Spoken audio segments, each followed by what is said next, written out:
So if you've watched my other videos before, you know I live with a busy street behind me, but I want to try to explain what I'm showing today. Last week I got to go back down the tunnel with the BLM. They're doing a 3D photo mapping project where they're going to try to create a virtual file of the tunnel and the way it's laid out with the vein systems and all the craziness that's going down there. So part of this, we had to clear away some of the debris. So, you know, of course I get to, you know, kind of bring it home and sample it. So I shoveled 2 buckets of, and I'm gonna move the camera around so I'm not just talking.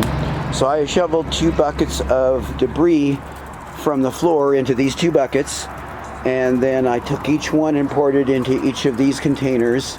And I'm weighing out and measuring just exactly what the yield is down there just from the floor trash. And there's probably another 15-20 buckets down there to do still. So this is kind of why I want to know this. But anyways, so we ended up with a whole lot of this, but this is all quartz. Okay, if you look, it's actually all quartz. And then we have this real nice bucket of some larger points and stuff that I'm going to go through. We have this one here that something just came up fire here, so let's see if we can zoom in on it. No, it's not going to do it for the camera. Okay, or I'm blocking the light, one or the other, or the, yeah. So then we had this nice little tray of the high grades, and this is what I'm going to kind of show in this video. And then I'm actually going to splice in, I pulled one large chunk that was down on the floor. It was about the size of a bowling ball that looked like it had multiple veins running through it and whatnot. So I'm going to splice this one in here in a minute. So here, what I'm going to do is pull this one out of water real quick here, and we'll see how this works. If nothing else, there'll be a quick little edit here to show this out of water.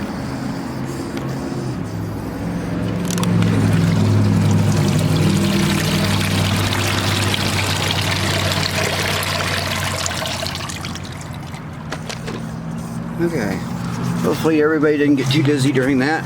So what I wanted to show in here is there's some material that I'm seeing in this, and when I heard the word pink amethyst a couple years ago, I was like, you guys are nuts, you guys are crazy.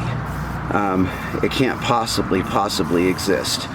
So in here is actually some of it, and I'm going to try to, I have to get the light orientation right on this, and unfortunately we've gone into shadow while I'm shooting, so let me kind of just get this out in the sun. There we go. And now it'll light back up again. So here's one. Okay, and if you'll note, I'm going to try to get with the concrete behind it so you get a tone. It's got a pink kind of tone to it. And okay, let's see if it'll do this.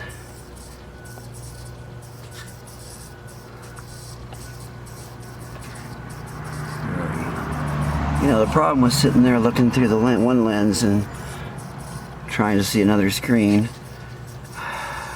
Okay. So anyways, you can see this stuff has got some weird colorations to it, is what I'm trying to show. This was one of them I was trying to zoom in on here.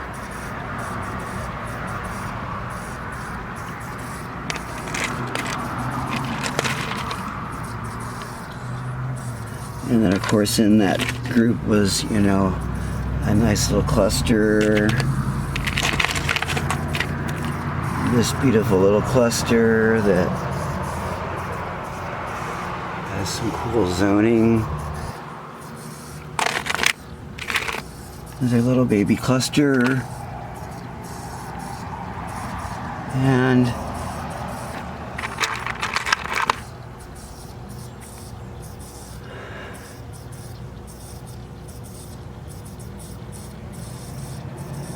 so anyways, there's some very interesting habits and flashes and colors and zoning, and it's showing the true Siberian growth habit. And of course the colorations are just crazy, crazy, crazy.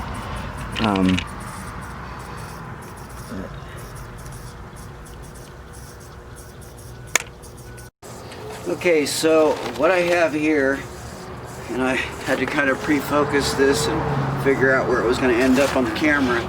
I'm hoping it's going to get everything here. Probably could have zoomed a little, but I don't want to take the chance. So I need both hands to do this, so I had to mount it on the tripod, long story short.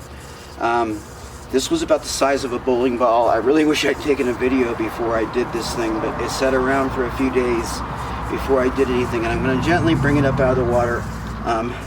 But first we got to tease. A few pieces fell off during the etching, but they're gorgeous, so we won't say anything about them. It seems to be that off this side over here of the piece, so I think there might be one. Oh, yep, there's one more laying down in there. I think that's it. Okay, so we got one more. Oh Lord, that's nice. Sitting down in there. Holy smokes. Anyways, I'm gonna bring this thing up out of here. There's multiple amethyst veins in here, showing the multiple growths that happen inside the fault I'm working. So I think the best thing is to show the fragile side first, which would be this.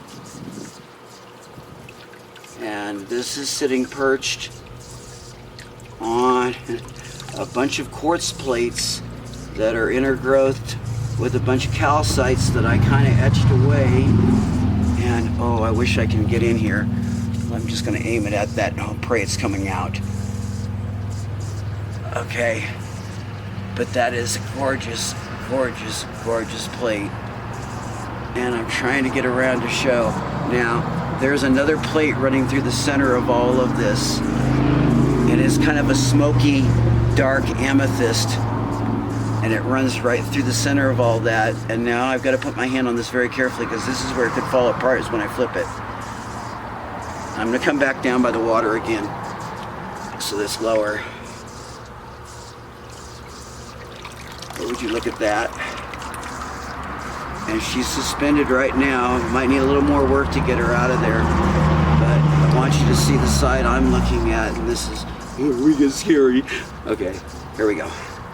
So I really hope that's coming through. I'm doing this blind, and I'm shaking because I don't want to drop or hurt this beautiful thing.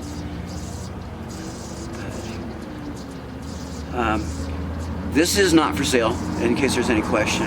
None of this is. I'm looking probably another 6 weeks before I can actually start pulling material out of the tunnel. But this just goes to show what was left behind from the dynamite blasting they did down there. And I was actually able to recover something like this out of there. So it's starting to fall apart, so I'm going to get her back down in water. But even, look at the frosting in there even. So down inside that. But thank you for watching. Take care. Bye. Oh, come on, just over. We gotta flip you over.